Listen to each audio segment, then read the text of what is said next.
क्या होगा अभी के लिए कि ये पूछ रहा है आपसे x1 x2 x3 x4 be the observed value of the random sample from normal theta sigma square, जहां पे थीटा एंड सिग्मा दोनों अननोन हैं।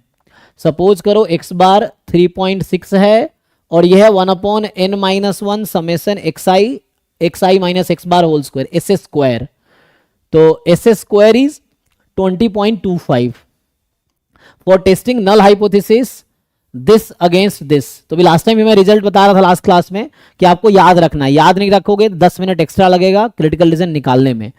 तो नॉर्मल के लिए सारे केसेस आप याद रखो कि किस क्वेश्चन में क्या क्रिटिकल रीजन आएगी। तो यहाँ पे mu is 0 against mu is non zero, तो यहाँ पे क्रिटिकल रीजन आएगी x बार माइनस 0 अपॉन, चूंकि सिग्मा भी अननोन है तो सिग्मा नहीं यूज कर पाएंगे, तो s अपॉन रूट n ये आएगा। और यहाँ नॉट एक टू साइडेड क्रिटिकल रीजन है तो इसका जो क्रिटिकल रीजन आएगा वो टू साइडेड मिलेगा आपको। तो यहाँ पे और चूंकि z अननोन है सो मॉड द साइज अल्फा का अगर टेस्ट कैलकुलेट करना है तो आपको चूंकि जरूरत नहीं है ना, साइज अल्फा अगर लिखते हैं ना t आ जाता। तो अभी के लिए मान लो कोई कांस्टेंट k है लेट से, तो ये k है और ये माइनस k है। सो this is the critical reason है ना, साइज की बात नहीं किया ना। तो साइज अल्फा होता तो यहाँ पे आता, इसका डिस्ट्रीब्यूशन क्या होता है, इसका डिस्ट्रीब्यूशन आएगा tn-1 है ना, तो यहाँ पे आता tn-1 अल्फा बाई 2। अगर साइज अल्फा की बात करते तो k की वैल्यू ये होती फिर, ठीक है ना वैसा है। लेकिन अभी जरूरत नहीं क्योंकि p वैल्यू निकालने हैं तो कोई जरूरत नहीं है। सो ठीक है ना, तो अभी के लिए p वैल्यू का फॉर्मूला लगा लो सीधा सीधा। फॉर्मूला क्या है p वैल्यू का, तो यहाँ पे p वैल्यू का फॉर्मूला क्रिटिकल रीजन के अकॉर्डिंग लिखते हैं, कोई एक कॉमन फॉर्मूला नहीं है कि हर क्वेश्चन में लगा देंगे। तो ये क्रिटिकल रीजन है ना, कई बार बच्चे बोलते सर कई बार ग्रेटर देन लिखा रहता है, कभी लेस लिखा रहता है, कभी मॉड लिखा रहता है, because this is decided by the critical reason. Critical reason decide by the problem, जो क्वेश्चन है उसके अकॉर्डिंग क्रिटिकल रीजन आएगा। तो यहाँ से जो p वैल्यू की फॉर्मूला जो आप लगाएंगे तो ये है टेस्ट स्टैटिस्टिक, ठीक है। तो होता क्या है p वैल्यू का डेफिनेशन, जो टेस्ट स्टैटिस्टिक है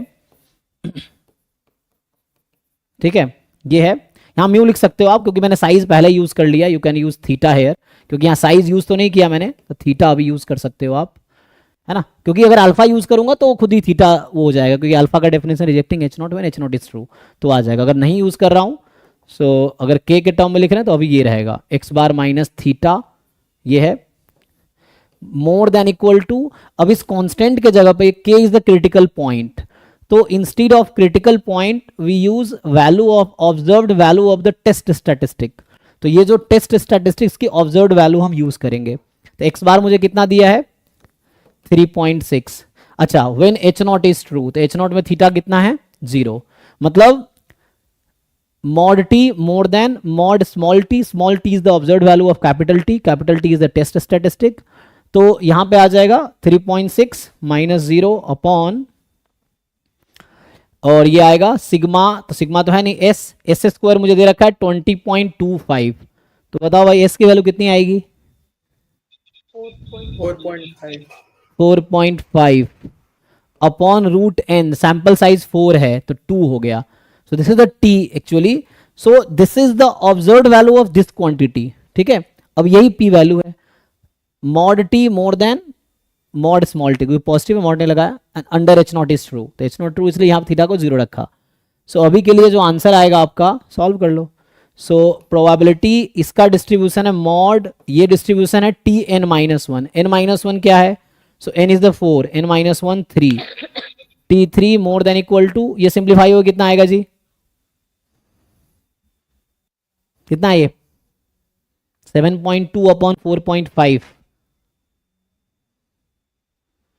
1.6। ओके तो अब देखो, अब आपको ये क्वांटिटी कैलकुलेट करना है। So you have to find this number, और ये ऑलरेडी क्वेश्चन में फर्स्ट पेपर पेज पे जाके देखो दिया होगा, अब आपको समझना है कि ये है क्या। तो इसका मतलब है कि टी डिस्ट्रीब्यूशन में 23 का दिया ही नहीं। अच्छा हाँ, ये तो डेटा ही नहीं दिया, तो आपको टेबल यूज करना पड़ेगा, एग्जाम में दिया था, यहाँ पे जो अपलोड किया उसमें नहीं दिया है। तो यहाँ पे क्या समझना है आपको कि ये नंबर होगा, अब यहाँ मॉड है ना, सो ये हमें ये और ये दोनों कैलकुलेट करना है, ठीक है ना। तो बेटर है 2 टाइम कर देते हैं मॉड है ना, तो दोनों साइड का रीजन आएगा T3 more then 1.6, T3 less than 1.6 minus 1.6 ना। तो ये जैसे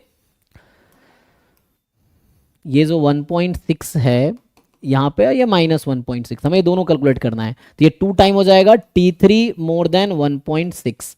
और ये 1.6 देखो, तुम्हें टेबल में जाके देखो ये कितना है, सॉरी T में। सो ये T3 यहाँ पे आगे क्या लिखा हुआ है, टेबल देखना आता है किसी को? टी टेबल ऑनलाइन देखो, तो टी टेबल में जाओ, देखो 3 डिग्री ऑफ फ्रीडम के साथ 1.6 कब आती है वैल्यू?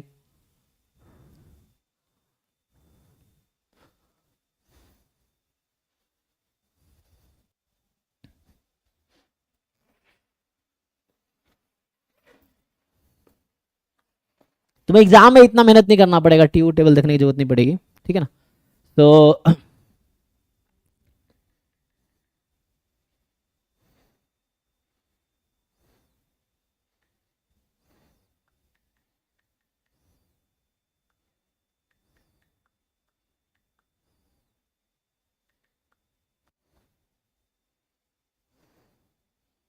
1.638 होता है। अच्छा, the value of 3 degree of freedom and a critical value 2.353। एक मिनट, क्या बोल रहा है? सो अच्छा, ऑप्शन देख के आइडिया लग जाएगा। तो यहाँ से क्या आएगा,